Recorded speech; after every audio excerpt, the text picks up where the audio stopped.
I will call on people, and please, if you could, state the outlet you're from if I don't know that already. We'll start with Sky News. Right here in the front and the center. We need a mic here. Thank you. Thank you. Deborah Haynes from Sky News. Hi. Hello. The language that you have used when talking to Donald Trump has been notable because of its flattery. Today you called him Daddy, and you sent a text message to him that was gushing with praise. Is this the way that you feel that you have to act when doing business with the US president, through flattery and praise? Isn't it a bit demeaning, and doesn't it make you look weak?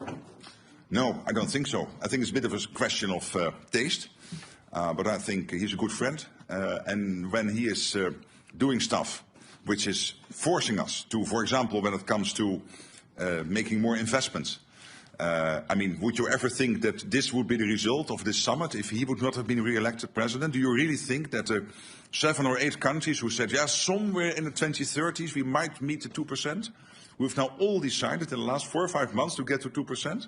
So doesn't he deserve some praise?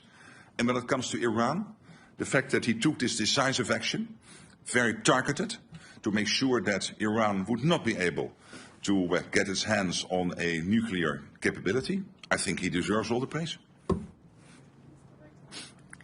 All right. Next question. Let's come to the front here. I think it's BBC. Yes. Yes. Well, wait for the mic, please.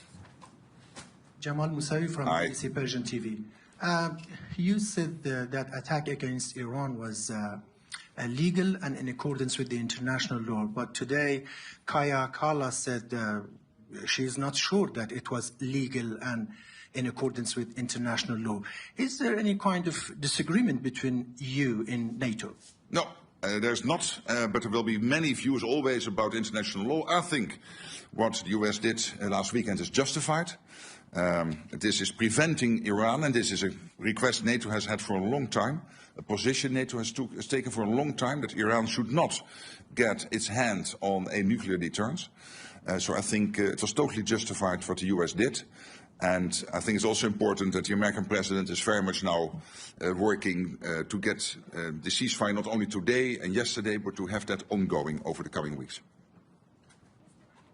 All right. I see FT in the halfway back.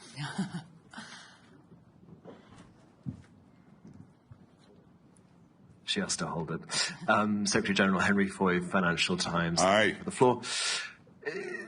Donald Trump has said the US won't agree with the 5%. That's for all of us to do, but not him. Is that fair in an alliance that's built on sharing and unity? And secondly, what will you do if he comes back next year and asks for more than 5?